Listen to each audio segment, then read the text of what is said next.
نحمدہ و نصلی علی رسولہ الکریم۔ السلام علیکم ورحمۃ اللہ۔ آج ہم انشاءاللہ بات کریں گے کہ جامعہ دارالعلوم کراچی جو کہ کرنگی میں واقع ہے، 2023 میں داخلے کب سے شروع ہو رہے ہیں اور داخلوں کا طریقہ کار کیا ہے۔ جامعہ کے اندر عید الفطر کے بعد شوال کے دوسرے ہفتے سے ہی داخلوں کا آغاز کر دیا جاتا ہے، فارمز وغیرہ تقسیم ہونا شروع ہو جاتے ہیں۔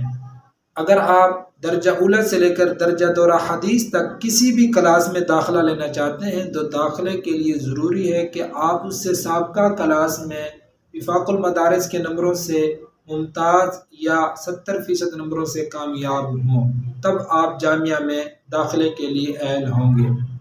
اگر آپ درجہ اولی میں داخلہ لینا چاہتے ہیں تو آپ کو میٹرک پاس ہونا ضروری ہے، یعنی آپ کے پاس میٹرک کی سند موجود ہو۔ اگر آپ درجہ دورہ حدیث میں داخلہ لینا چاہتے ہیں تب بھی آپ کے پاس میٹرک کی سند کا ہونا ضروری ہے۔ اگر آپ کے پاس میٹرک کی سند نہیں ہے لیکن آپ ممتاز یا 70% نمبروں سے کامیاب ہیں تو آپ کو داخلہ تو مل جائے گا، لیکن سال کے آخر میں سند کے حصول کے لیے میٹرک کا ہونا ضروری ہے، یعنی میٹرک کی سند ہوگی تب آپ کو دورہ حدیث کی سند دی جائے گی۔ اس کے بعد جامعہ والے جو داخلے کے لیے اہل ہوتے ہیں، سب سے پہلے ان کا اس کلاس میں آپ داخلہ لینا چاہتے ہیں اس سے سابقہ کلاس کی معیاری کتب کا تحریری امتحان لیتے ہیں۔ تحریری امتحان لینے کے بعد اس میں جو طلباء کامیاب ہو جاتے ہیں ان کا پھر تقریری امتحان لیتے ہیں۔ جو تقریری امتحان میں کامیاب ہو جائیں پھر انہی کو ہی داخلہ دیا جاتا ہے۔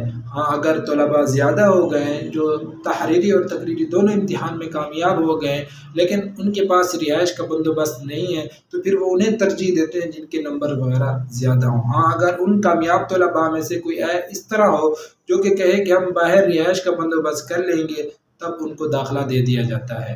میں اپنی ذاتی رائے آپ کے سامنے رکھتا ہوں کہ اگر آپ نے جامعہ یا اس کے علاوہ دوسرے مدارس کے بارے میں ذہن بنا لیا ہے تو آپ صرف ایک ہی مدرسے کا ذہن نہ بنائیں داخلے کے لیے، کیونکہ داخلے کے ایام مخصوص ہوتے ہیں۔ اگر آپ نے وہی ایام ایک ہی مدرسے میں داخلے کے لیے گزار دیے، اگر ممکن ہے کہ آپ کا وہاں داخلہ نہ ہوا تو دوسرے مدرسے میں بھی آپ داخلے کیونکہ بند ہو چکے ہوں گے وہاں آپ اپلائی نہیں کر پائیں گے۔ اس لیے ایک ہی وقت میں آپ 3-4 مدارس میں داخلے کے لیے اپلائی کریں تو ممکن ہے کہ جس مدرسے کے بارے میں آپ نے ذہن بنایا ہے انشاءاللہ وہاں داخلہ ہو جائے گا۔ اگر وہاں نہ ہوا تو دوسرے مدرسے کے لیے آپ کا راستہ کھلا ہوا ہوگا۔ تو اس کے لیے ضروری ہے کہ آپ جب بھی داخلے کے لیے جائیں کسی بڑے شہر میں بڑے مدارس میں داخلے کے لیے کوشش کریں تو ایک مدرسے کے ساتھ ساتھ باقی تمام 2-3 مدارس میں بھی کوشش کریں۔